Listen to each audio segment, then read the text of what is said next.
Saludos amigos, bienvenidos a una nueva edición de Temas y Opiniones por Televisión Martí. Como siempre estaremos tocando los temas de interés de todo lo que ha ocurrido durante la semana que ha concluido. Y efectivamente la semana que ha concluido pues comenzó con la toma de posesión en México del presidente Andrés López Obrador. En este momento hay muchas incógnitas, se hacen muchas preguntas y desde luego para esclarecer las mismas, nadie mejor que mis invitados, mis panelistas de costumbre. Mi querida colega Lucy Pereda de la Poderosa 670, bienvenida y muy buenas tardes. Cari. Y el doctor Julio Schilling, politólogo, pues también director de Casa de Martí y escritor. Encantado de estar con Vamos a tener un contacto muy especial en breve para conocer efectivamente qué es lo que está ocurriendo. Y para eso los invito, vámonos directamente a la Ciudad de México, donde se encuentra el analista político Víctor Barroso, a quien le damos la bienvenida. Muy buenas tardes, Víctor. Bienvenido. Muchas gracias. Aquí estoy a sus órdenes. Gracias por el interés que presentan en México. Bien, quisiéramos tengo el gusto de compartir el programa con Lucy Pereda, periodista, analista política, y el doctor Julio Schilling, director de Patria de Martí, un tanque de pensamiento político con relación a la problemática, no solamente de Cuba, sino a América Latina. Víctor, después que tú y yo conversamos recientemente, han habido nuevas declaraciones, el propio presidente ha hablado de darle una serie de beneficios, pero hay algo muy importante, lo del desafuero. Me gustaría que analizaras un tanto para poder nosotros después llevar adelante un análisis más profundo. ¿Cómo lo están viendo ustedes desde México? Bueno, la situación que presenta México realmente es complicada. El gobierno de López Obrador, bueno, empieza por ser un gobierno que se adhiere a toda la retórica que ya conocemos perfectamente bien de Hugo Chávez y Maduro.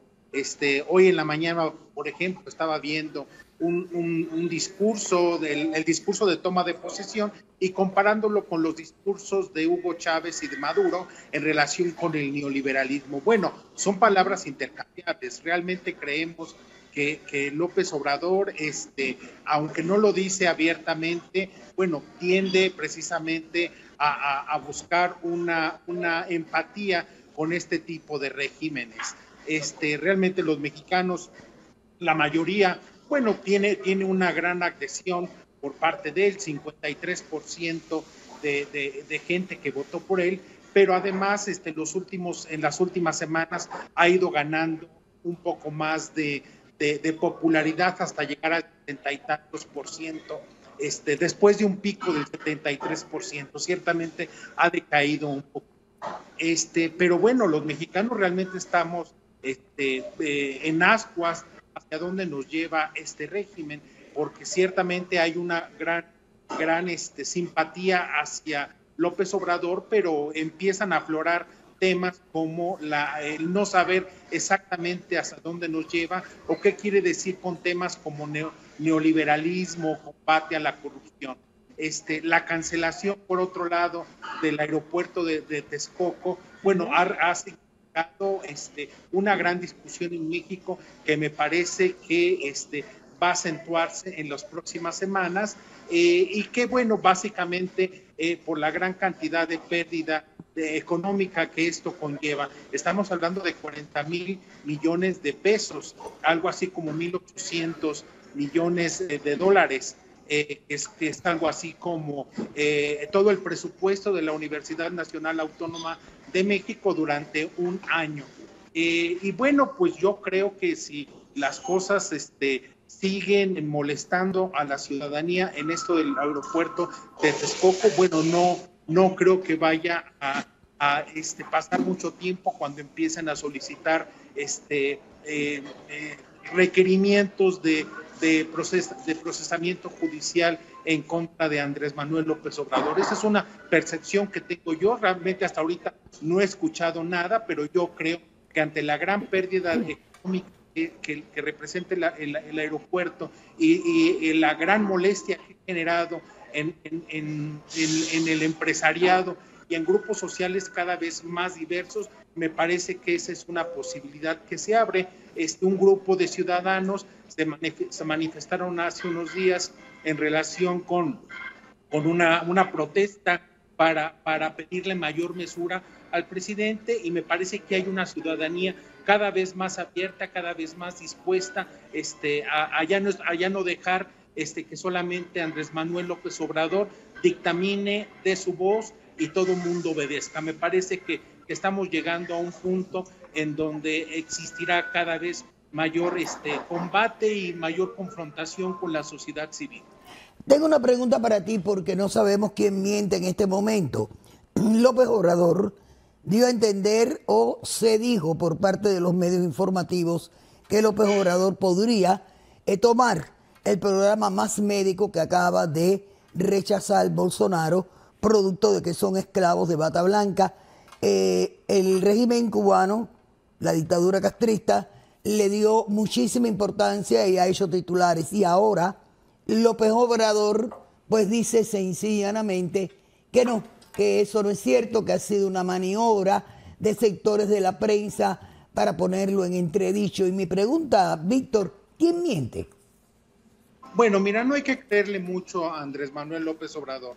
López Obrador, durante toda su carrera política, todas las cosas que le molestan las atribuye siempre a algún estratagema de sus enemigos políticos. Y yo debo de aclarar que, bueno, estas notas no fueron por parte de un partido político, fue por parte de una periodista muy reconocida, Verónica Calderón, que se publicó primeramente en el periódico Estadão de Sao Paulo, y después la recogieron otros medios, como algunos medios del exilio cubano.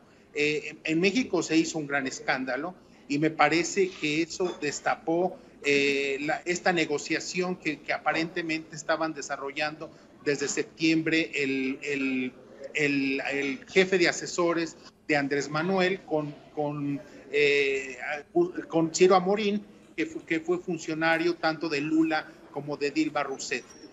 Me parece que ahorita por un rato va a enfriar un poco el tema. Me parece que Andrés Manuel no va a atreverse durante un poco de tiempo a volver a sacar el tema, pero yo no lo daría por descontado.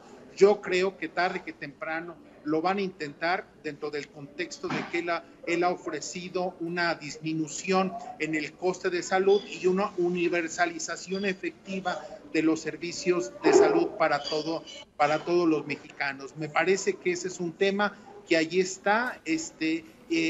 Aproximadamente estamos hablando de 180 millones de dólares, perdón, de pesos mexicanos, algo así como 20 millones de dólares al año por el costo de estos médicos, y que puede multiplicarse si realmente llega a unos niveles como el que hubo en Brasil. En el caso de México estamos hablando de 3,000 médicos, pero en el caso de Brasil llegó a hablarse en algunos momentos de 7,000, 15,000 médicos. Bueno, entonces, vamos a ver, Víctor, cómo es que termina toda esta historia. Está comenzando recientemente y te agradezco muchísimo este contacto que hemos tenido contigo desde Ciudad de México. Espero que se mantenga, porque indudablemente este es el principio de lo que va a ser una fuente de noticias constante, por la cercanía con Estados Unidos, por la importancia del país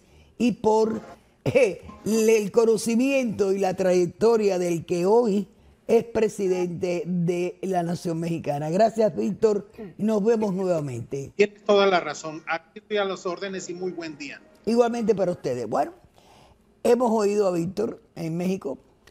Opiniones, mi querida amiga, bueno, opiniones, mi politólogo.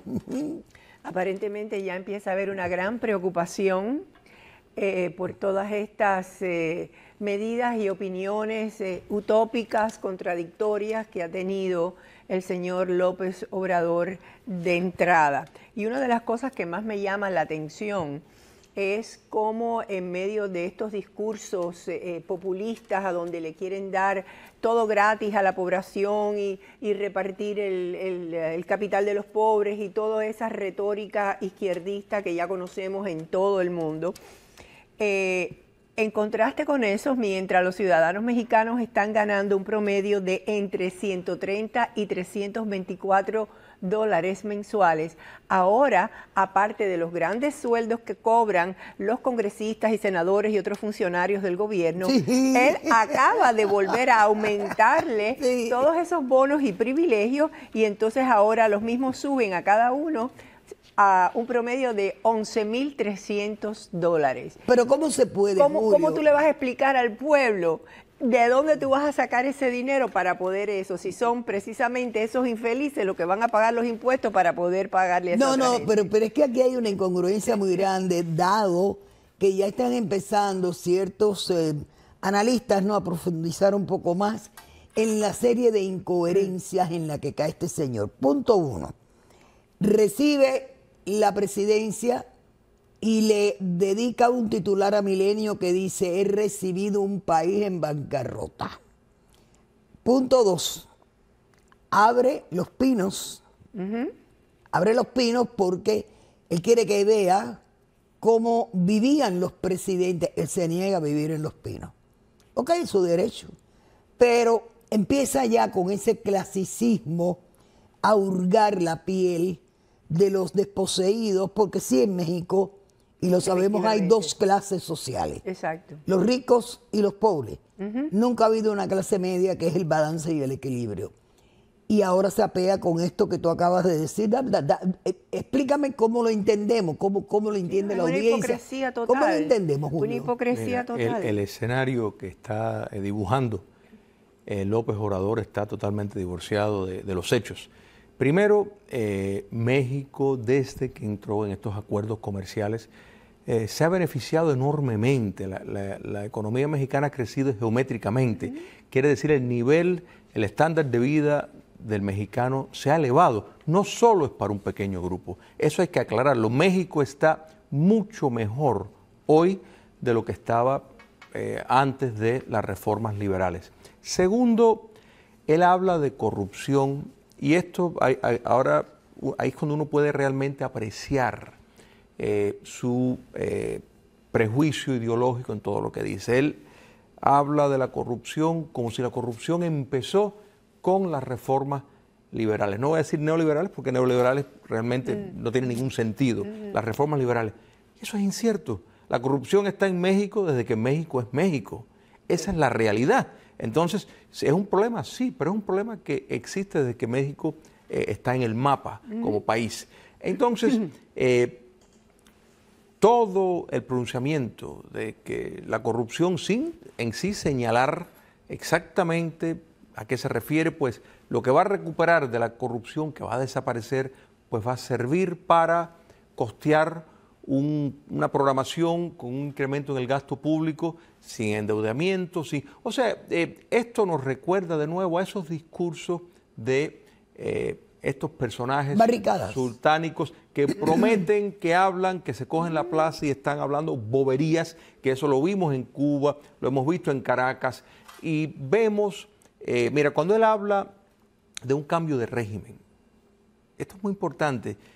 No es un cambio de gobierno. Un régimen no es un gobierno. Claro. Un régimen es un gobierno, son sus leyes, sus instituciones. Estamos hablando de un cambio de sistema. México es imperfecto, pero en México hay democracia, hay libertad de expresión. Entonces, lo que él está hablando es, en efecto, hacer una revolución para subvertir el orden. Y este es el modelo que las dictaduras del socialismo del siglo XXI han utilizado: penetrar, subvertir el orden democrático, perpetuarse en el poder, tener referendos, o sea, hacer una dictadura plebiscitaria, una dictadura plebiscitaria donde llevan a la votación el poder dictatorial. Eso no es democracia. Mira, yo creo que las antenas se dispararon un poco por dos o tres razones. Una de ellas, acabas de tocarle, la hablábamos antes de empezar el programa. ¿Qué necesidad hay de que usted llame a un referéndum a 2 años y medio para que el pueblo diga si usted se queda o se va? si usted tiene un término de 6 años que cumplir y puede ir tranquilamente para su casa, puede tratar de ayudar después que salga de la presidencia. O sea, aquí esto incendió las antenas. Otras antenas que se encendieron fue el día de su toma de posesión. Él vio el flagelo más grande que tiene ese país, que es el narcotráfico. Correcto. Y la violencia. En las primeras 72 horas de su presidencia fueron 47 los muertos. Y fueron pocos, porque hay veces que la racha de violencia es superior. Y la creación, como él anunció hace menos de 24, 48 horas atrás, de una Guardia Nacional para combatir la violencia. Ahora bien, ¿cómo él va a convencer a todos los alcaldes y gobernadores de todos los estados de que hay una Guardia Nacional que va a estar por encima de la federal que ellos tienen, de la nacional que ellos tienen? ¿Y hasta dónde esa guardia responde a todos o a él? Claro. Mi pregunta. Bueno, es una estrategia como cualquier otra para crear un mecanismo de poder que le responda a él directamente, donde no haya un espacio para que ninguna de estas fuerzas que están en este momento llevando a cabo o tratando de llevar a cabo el orden, ¿no?, y la lucha contra el narcotráfico y otros delitos, se superimponga a lo que están haciendo estos otros. O sea, esta es una entidad que va a responder a él, solamente a él. Y por otra parte, cuando hablábamos del referéndum, que es lo que tú dices, que nos puso las antenitas en rojo. ¿Sí? Efectivamente, este referéndum puede ser para decir, bueno, si lo estoy haciendo tan bien, vamos a alargar el término de las elecciones. O decir lo que dijo Fidel al poco tiempo, ¿elecciones para qué? Mira, es que en esto no son ni siquiera originales, porque siguen el mismo guión todos. O sea, la idea de establecer un ejército paralelo que obedece a ti, lo vimos en Cuba comunista cuando el 26 de julio toma mando del poder, entonces pues establece, anula las Fuerzas Armadas tradicionales y pues quiere no solo ejército rebelde, sino después con las milicias. La idea es precisamente buscar un cuerpo armado que obedezca directamente al poder político dictatorial. Allende también lo trató de hacer con las milicias, fue una de las razones por la cual democráticamente tanto el Tribunal Supremo como el Congreso dio licencia para que se tomara las acciones necesarias para impedir que el país fuera hacia una dictadura. Entonces, lo hemos visto en Venezuela, lo hemos visto en Bolivia, lo hemos visto en Nicaragua, lo vimos en Ecuador, gracias a Dios, a todo da indicación de que se está pudiendo revertir, porque nunca se llegó a controlar de todo. Sin embargo, estamos viendo cómo en México el presidente López Obrador está anunciando exactamente el mismo guión. Aquí hay algo que me llama la atención y es López Obrador nunca mintió sobre su ideología. Es verdad. O sea, López Obrador nunca se hizo pasar por un demócrata. López Obrador, su democracia es su socialismo, son sus inclinaciones. En campaña se dirigió a un grupo de ciudadanos y expresó su simpatía, su respeto, su devoción por el hombre que ensangrentó no solamente a la nación cubana, sino a media América Latina y diría yo con una parte del mundo hasta en el África. Y me refiero a Fidel Castro. Todo el que estaba oyendo ese discurso o tenía que ser muy analfabeto o tenía que ser muy ciego y muy fanático. ¿Por qué en un país tan adelantado en el orden político? Porque sí, ahí hay clases vivas muy estrechamente vinculadas con un mundo moderno. ¿Por qué razón sale este hombre con estos antecedentes? ¿Qué faltó? ¿Qué sobró? ¿O qué no hubo nunca en México verdaderamente con el PAN y con el PRI? Bueno, yo creo que el pueblo mexicano está cansado de eso que tú has dicho que históricamente ha sido uno de los problemas más grandes que tiene la corrupción. Y eso ha salpicado a políticos en todos los espectros. Entonces, Yo pienso que todas estas retóricas, por utópicas que sean, prenden a la gente menos educada, prenden a la gente que tiene más dificultades sociales o económicas y que tiene menos información o más ignorancia, para tener un punto de referencia de cómo este tipo de ideología y de gobierno afectaría a su país sin ver lo que está pasando en otros países vecinos como Venezuela. No, y mira, hay que entender la democracia, y esto es prueba de que México hasta este momento es una democracia. Hay un desenvolvimiento de nuevas corrientes políticas, o sea, hemos visto a través de América Latina nuevos partidos. Hasta el libertario. En Argentina, correcto. Existe el libertario en Colombia, o sea, hemos visto el abandono de partidos tradicionales en Perú. Entonces, que surja un partido que no sea el PRI o que no sea el PAN, en sí lo que está reinventando la rueda, porque López Obrador parte del Partido Revolucionario Democrático, o sea, que es de la izquierda extrema. Entonces, en ese sentido, no es nada nuevo. Lo que sí es espeluznante es que está utilizando la misma metodología que todos los marxistas-leninistas, y eso es desdibujar el pasado. Claro. Y él está presentando como que México es un país que está en ruina, que no es cierto. Tú bien dijiste, Peña Nieto no está dejando un país en quiebra. Hay problemas de crimen, sí, pero eso obedece hay problemas de asesinato, pero eso obedece a una falta de autoridad, de poner cierto orden. Cuando Calderón que hay quiso corrupción, poner demasiada autoridad, ¿qué pasó? Que vino la revancha de todos esos carteles.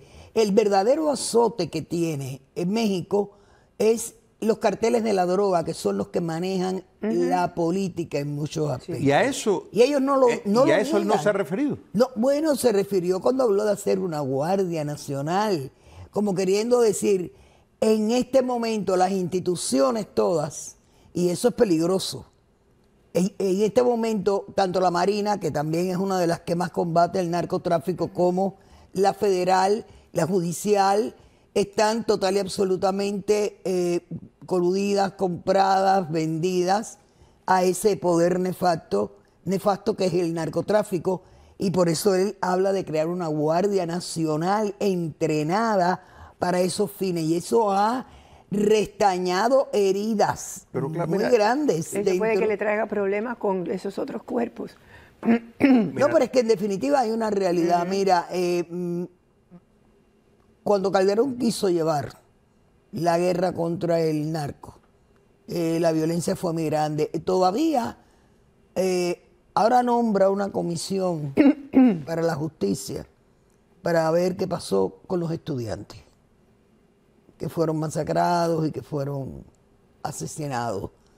Es un país que no encuentra un curso dentro de la legalidad para responder a todo este tipo de violencia. Eso es cierto, pero el grave error de este tipo del análisis que está haciendo López Obrador, de lo que él presenta, es ver el defecto humano que está latente en la sociedad mexicana y sus políticos, y pretender y hacernos creer que la clase política de él, que el bando de él, está eximido de toda posibilidad de caer en la misma corrupción. Entonces, o sea, si vamos a examinar la corrupción, efectivamente es un defecto humano. México no es el único país y hay medidas que se pudieran tomar, pero el suponer que él va a poder tener una clase pura de político que va a poder salvar al país de ese mal es absurdo, pero es parte de la demagogia que están utilizando. Y él ya dijo de que él iba a oponerse e iba a destruir a todo vestigio que quedara de todos esos poderes económicos e intereses e ideológicos. O sea, que él va a ser un gobierno de resistencia. Fue un discurso totalmente negativo. Y yo me pregunto, ¿qué excusa fue la que él dio para detener la construcción del aeropuerto? Bueno, porque iba a ahorrarse el gobierno una cantidad de millones de pesos increíble. Según él. Según él. Imagínate. Y otra razón que también llamó mucho la atención fue lo atípico, ¿no?, de ese acto en el Zócalo, con los chamanes. Mandó autobuses a sacar de las montañas y de los poblados a los indígenas. Ese encuentro con el indigenismo, que es muy bonito, muy hermoso, muy reconocido. pero que también manda un mensaje. Totalmente. El simbolismo es tremendo. La óptica. La óptica, hay mensajes. No utilizó la banda tradicional. No, un momentico, sí la utilizó. Se puso el saco por arriba y la tapó. Se puso su saco por arriba. Mandó a hacer una con determinadas variaciones para representar a ese enfoque. Y esto es parte de esa misma corriente multicultural que de nuevo vemos cómo el marxismo cultural está intentando. Pero hay que ver que todo no es malas noticias para la libertad y la democracia en todo esto. La economía más potente de América Latina, Brasil, que tiene el doble de la economía de la segunda, que es México, la tercera economía, Argentina, la cuarta, Colombia, entre la primera, la tercera y la cuarta son países que están claramente identificados con la democracia y ven el peligro, particularmente Brasil, ven el peligro de la izquierda radical en el poder. La actual administración estadounidense también tiene una posición... Acaban de firmar un tratado. Correcto, un tratado que beneficia al trabajador mexicano. Efectivamente. Entonces yo pienso que le exhibe un balsonerazo. Dieron un balsonerazo. Sí, un balsonerazo. Oye, tienes que pagarle al trabajador mexicano por el ensamblaje de los automóviles tanto. Correcto. Un Gracias balsonerazo. a Dios que López Obrador surge al poder con un entorno no favorable a él.